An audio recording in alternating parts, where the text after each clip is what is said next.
The Black Cat by Edgar Allan Poe. For the most wild, yet most homely narrative which I am about to pen, I neither expect nor solicit belief. Mad indeed would I be to expect it, in a case where my very senses reject their own evidence. Yet mad I am not, and very surely I do not dream. But tomorrow I die, and today I would unburthen my soul. My immediate purpose is to place before the world, plainly, succinctly, and without comment, a series of mere household events. In their consequences, these events have terrified, have tortured, have destroyed me. Yet I will not attempt to expound them. To me, they have presented little but horror. To many, they will seem less terrible than Baroque's.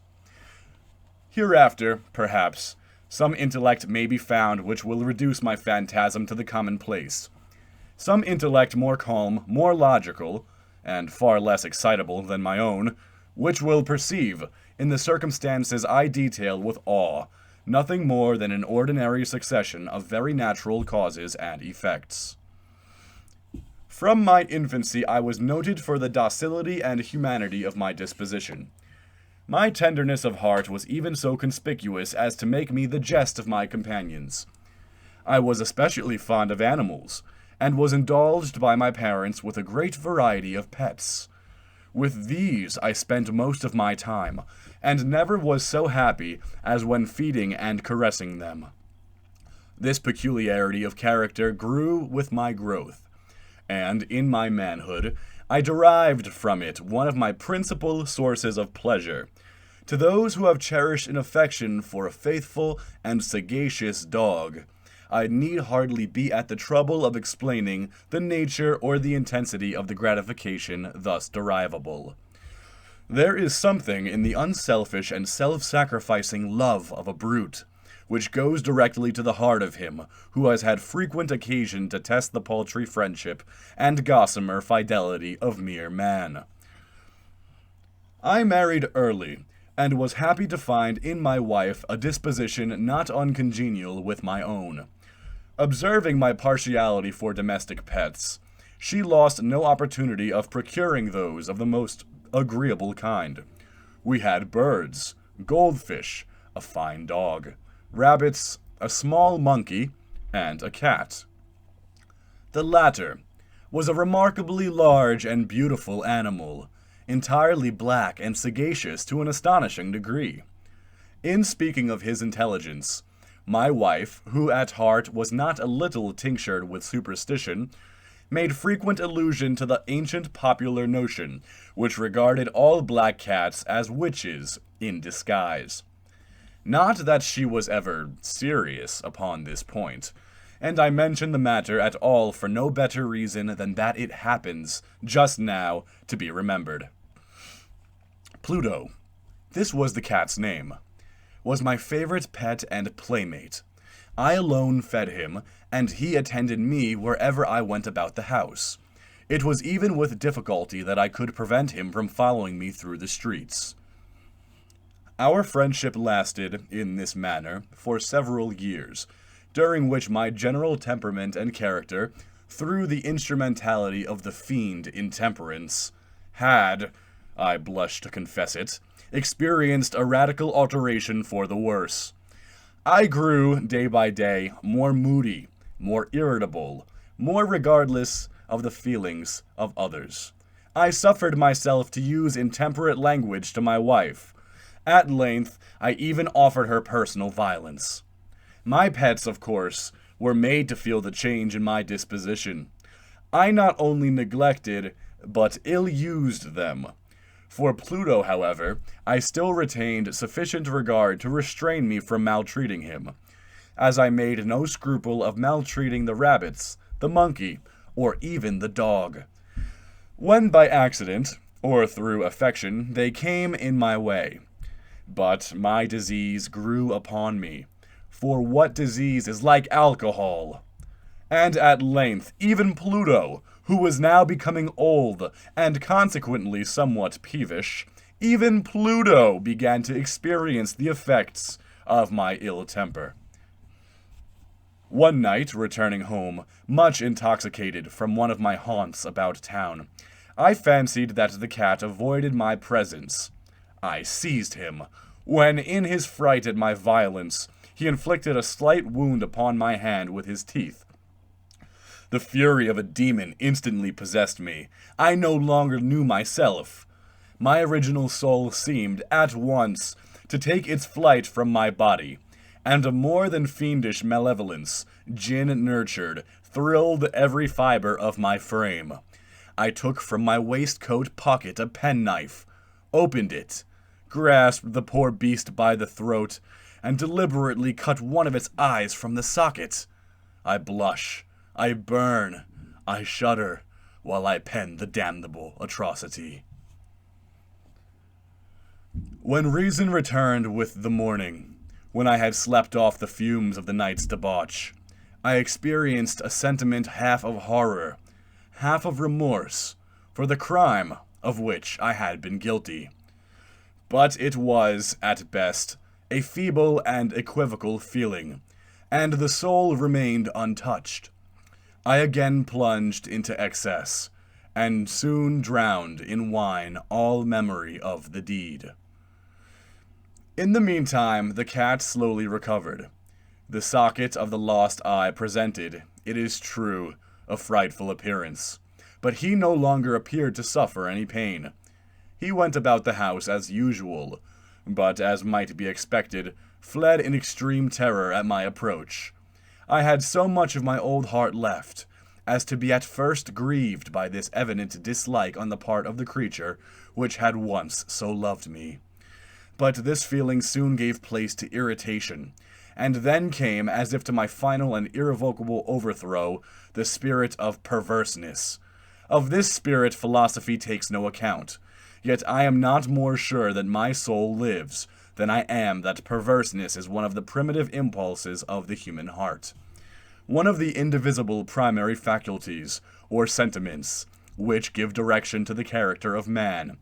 Who has not, 100 times, found himself committing a vile or a silly action, for no other reason than because he knows he should not? Have we not a perpetual inclination, in the teeth of our best judgment, to violate that which is law, merely because we understand it to be such? This spirit of perverseness, I say, came to my final overthrow. It was this unfathomable longing of the soul to vex itself, to offer violence to its own nature, to do wrong for the wrong's sake only, that urged me to continue and finally to consummate the injury I had inflicted upon the unoffending brute. One morning, in cool blood, I slipped a noose about its neck and hung it to the limb of a tree. Hung it with the tears streaming from my eyes, and with the bitterest remorse in my heart. Hung it because I knew that it had loved me, and because I felt it had given me no reason of offense. Hung it because I knew that in doing so, I was committing a sin, a deadly sin that would so jeopardize my immortal soul as to place it, if such a thing were possible, even beyond the reach of the infinite mercy of the most merciful and most terrible God. On the night of the day on which the cruel deed was done, I was aroused from sleep by the cry of fire. The curtains of my bed were in flames. The whole house was blazing. It was with great difficulty that my wife, a servant, and myself made our escape from the conflagration. The destruction was complete. My entire worldly wealth was swallowed up, and I resigned myself thenceforward to despair. I am above the weakness of seeking to establish a sequence of cause and effect between the disaster and the atrocity. But I am detailing a chain of facts, and wish not to leave even a possible link imperfect. On the day succeeding the fire, I visited the ruins. The walls, with one exception, had fallen in. This exception was found in a compartment wall, not very thick, which stood about the middle of the house, and against which had rested the head of my bed.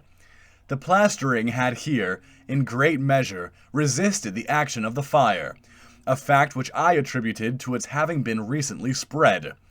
About this wall a dense crowd were collected, and many persons seemed to be examining a particular portion of it with very minute and eager attention.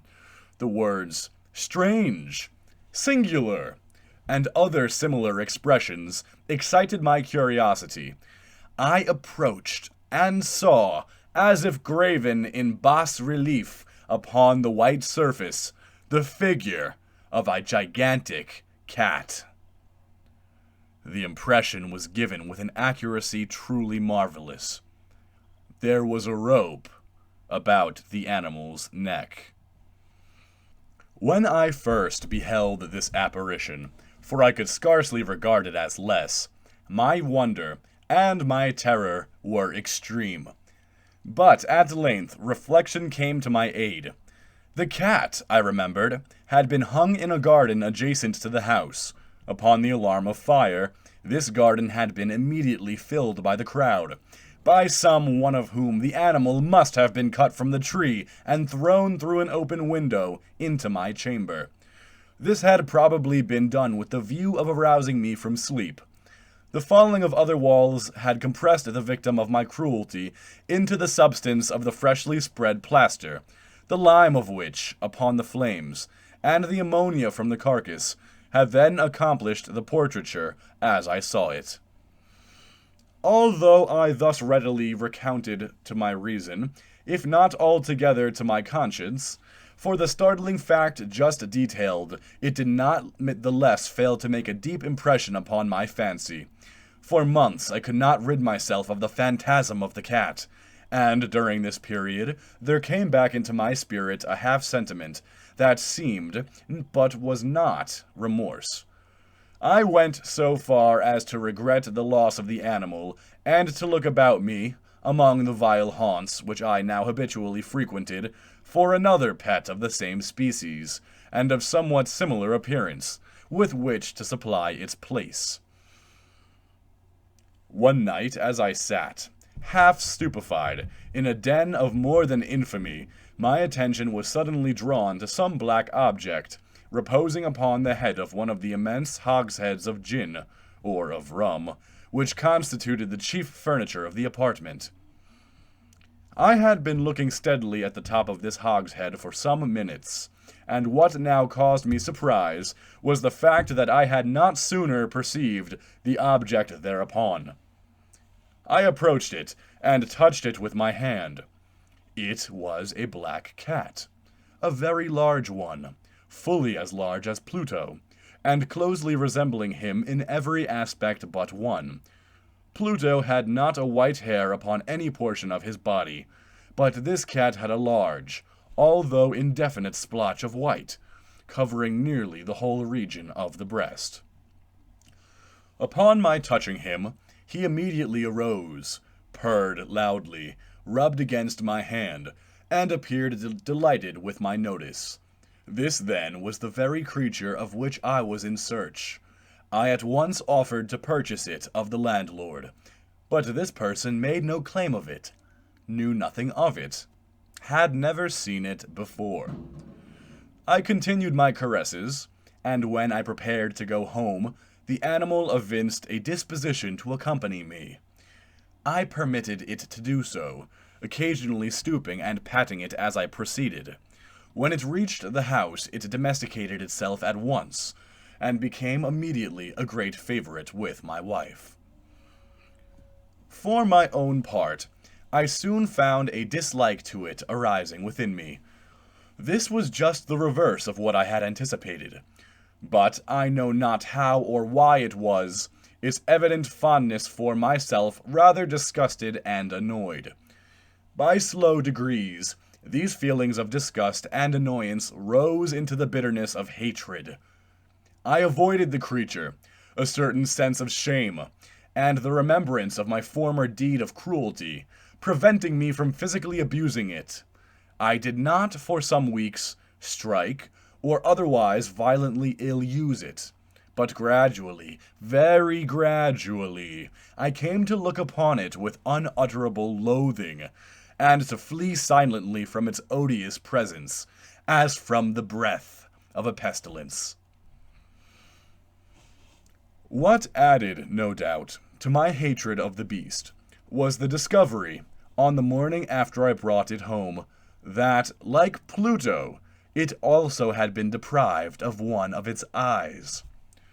This circumstance, however, only endeared it to my wife, who, as I have already said, possessed in a high degree that humanity of feeling which had once been my distinguishing trait, and the source of many of my simplest and purest pleasures. With my aversion to this cat, however, its partiality for myself seemed to increase. It followed my footsteps with a pertinacity which it would be difficult to make the reader comprehend. Whenever I sat, it would crouch beneath my chair, or spring upon my knees, covering me with its loathsome caresses. If I arose to walk, it would get between my feet, and thus nearly throw me down, or, fastening its long and sharp claws in my dress, clamber in this manner to my breast. At such times, although I longed to destroy it with a blow, I was yet withheld from doing, partly by a memory of my former crime, but chiefly, let me confess it at once, by absolute dread of the beast. This dread was not exactly a dread of physical evil, and yet I should be at a loss how otherwise to define it. I am almost ashamed to own, yes, even in this felon's cell, I am almost ashamed to own, that the terror and horror with which the animal inspired me had been heightened by one of the merest chimeras it would be possible to conceive. My wife had called my attention, more than once, to the character of the mark of white hair, of which I have spoken, and which constituted the sole visible difference between the strange beast and the one I had destroyed.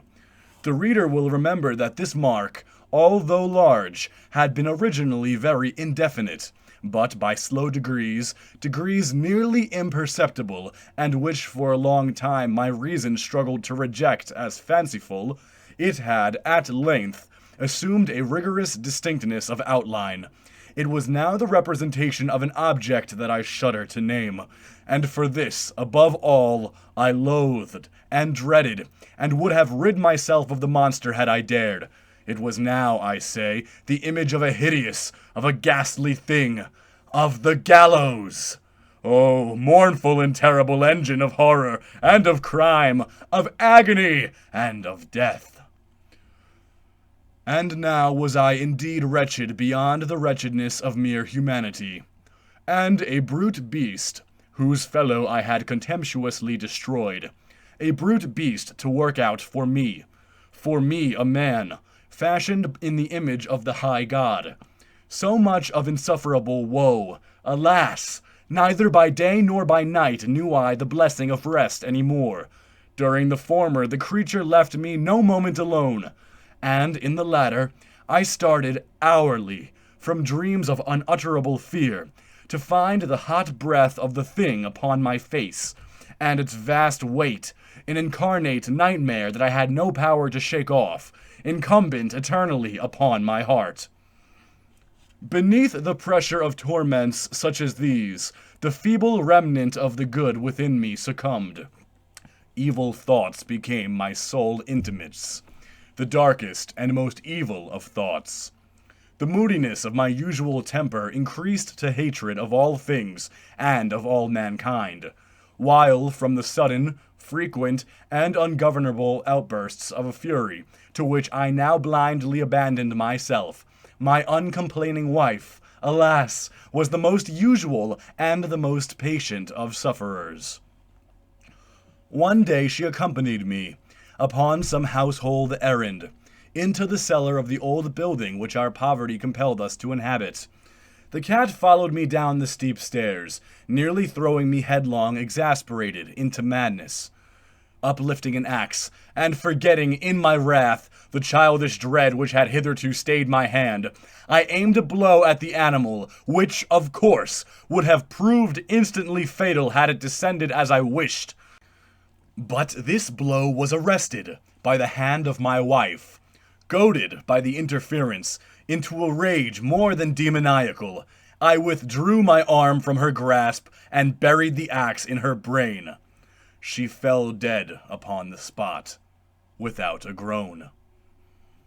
The hideous murder accomplished, I set myself forthwith, and with entire deliberation, to the task of concealing the body.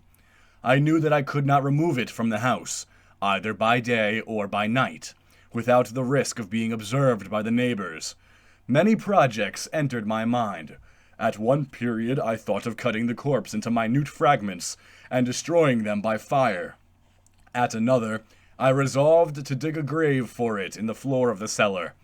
Again, I deliberated about casting it in the well in the yard, about packing it in a box, as if merchandise, with the usual arrangements, and so getting a porter to take it from the house.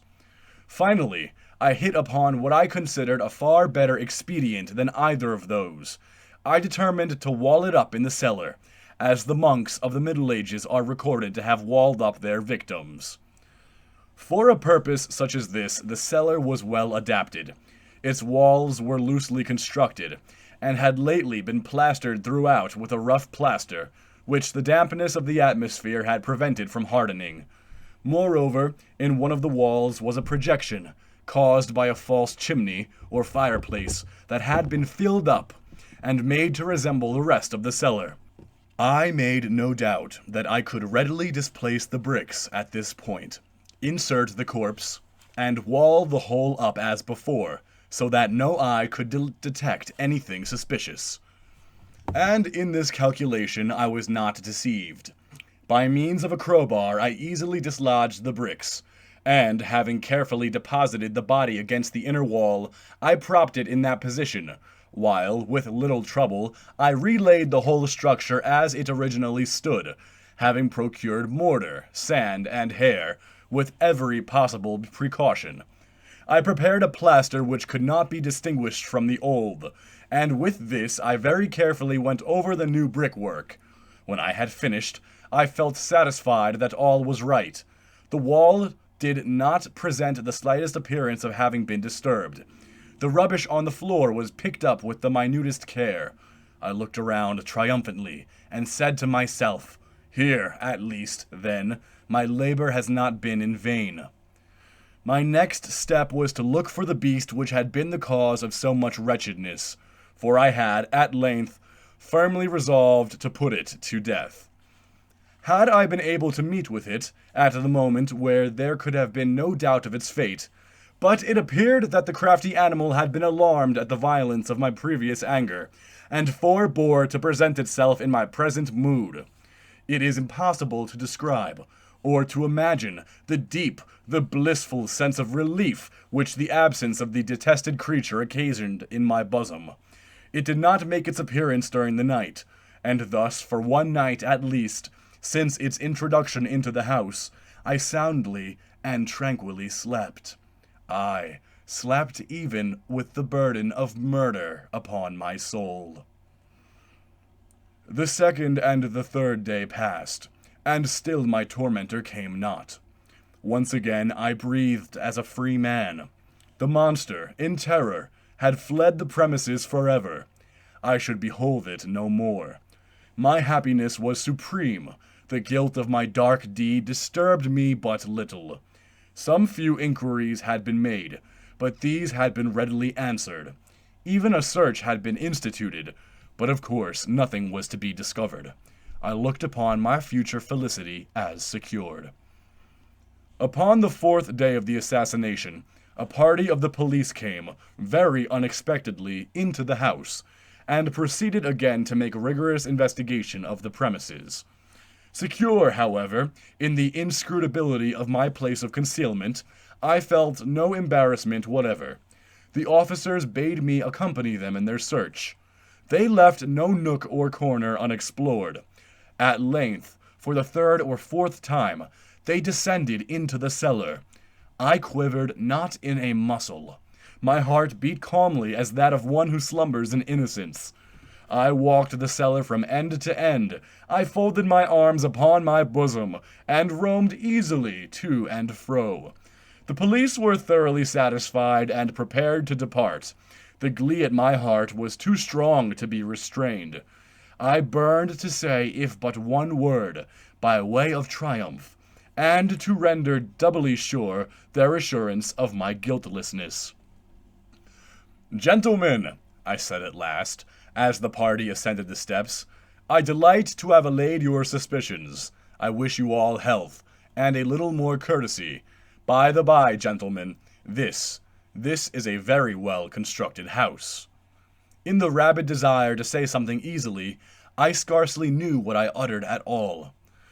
"I may say an excellently well-constructed house. These walls— Are you going, gentlemen? These walls are solidly put together." And here, through the mere frenzy of bravado, I rapped heavily, with a cane which I held in my hand, upon that very portion of the brickwork behind which stood the corpse of the wife of my bosom. But may God shield and deliver me from the fangs of the arch-fiend! No sooner had the reverberation of my blows sunk into silence than I was answered by a voice, from within the tomb.